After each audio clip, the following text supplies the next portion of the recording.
Hello, chers infidèles. Ici MRP pour le 5e épisode de Sans Ciné. Faire une critique cinéma d'un film sur 10 critères en 100 secondes. Aujourd'hui, je vais vous parler de Alibi.com, que j'ai vu en avant-première avec l'équipe du film. Il sort le 15 février 2017.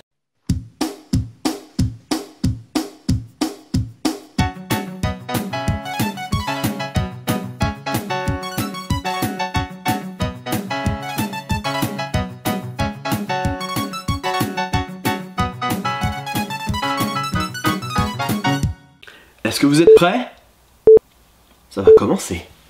Affiche très marketing et une bande-annonce qui dévoile tout de suite l'enjeu du film. C'est souvent comme ça, vous me direz, mais personnellement je préfère que les bandes-annonces soient un petit peu plus mystérieuses. C'est 3 gars qui ont créé une entreprise qui, grâce à beaucoup d'imagination, sort du pétrin un bon nombre de personnes pour X raisons. Ce film est basé sur plusieurs sites d'alibi qui existent vraiment. Le rôle principal, Craig, a un vrai coup de foudre pour une jolie fille. Et le jour où il rencontre ses beaux-parents, il se rend compte que le père est l'un de ses tout nouveaux clients. Philippe Lachaud, acteur principal, réalisateur qui joue le rôle d'un personnage plein d'imagination à l'image de son film. Mais on va en reparler. Sur la toute première scène de Philippe Lachaud avec Nathalie Baye, il était en string chair et il en garde quand même un bon souvenir. Elodie Foutan, charmante et séductrice, j'aime beaucoup ce personnage qui va très bien avec Philippe Lachaud. Nathalie Baye, l'actrice aux 4 Césars, est dans ce film, un poids que vous ne devez pas négliger. Si elle a signé ce film, c'est qu'il le mérite. Dans l'une des scènes les plus hautes du film, on peut voir les fesses de Nathalie Baye, mais en fait ce ne sont pas ses fesses. Le réalisateur a dû faire un casting de fesses. Didier Bourdon, ça fait tellement du bien de le retrouver comme au bon vieux temps, avec ses mimiques, il m'avait trop manqué. Je ne saurais pas trop quoi dire sur l'esthétique du film, il est utilisé à bon escient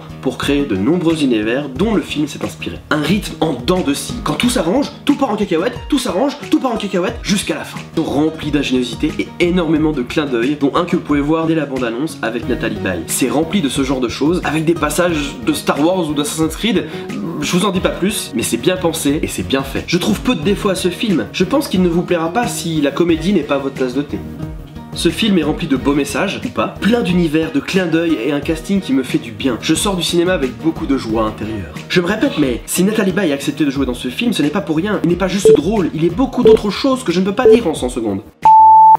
Le film n'étant pas encore sorti, je n'ai pas les notes de Twitter, Allociné et Facebook, que je mettrai ici. Pour ma part, j'ai mis un 41/50. Si vous voulez influencer ces notes, n'hésitez pas à m'envoyer, après avoir vu le film, vos commentaires et vos notes sur Twitter ou Facebook que vous trouverez en lien sur ma chaîne YouTube. Voilà, la vidéo est maintenant terminée. Pour les prochains Sans Ciné, n'hésitez pas à me dire en commentaire les films que vous voudrez que je fasse. Sur ce, à bientôt, ciao!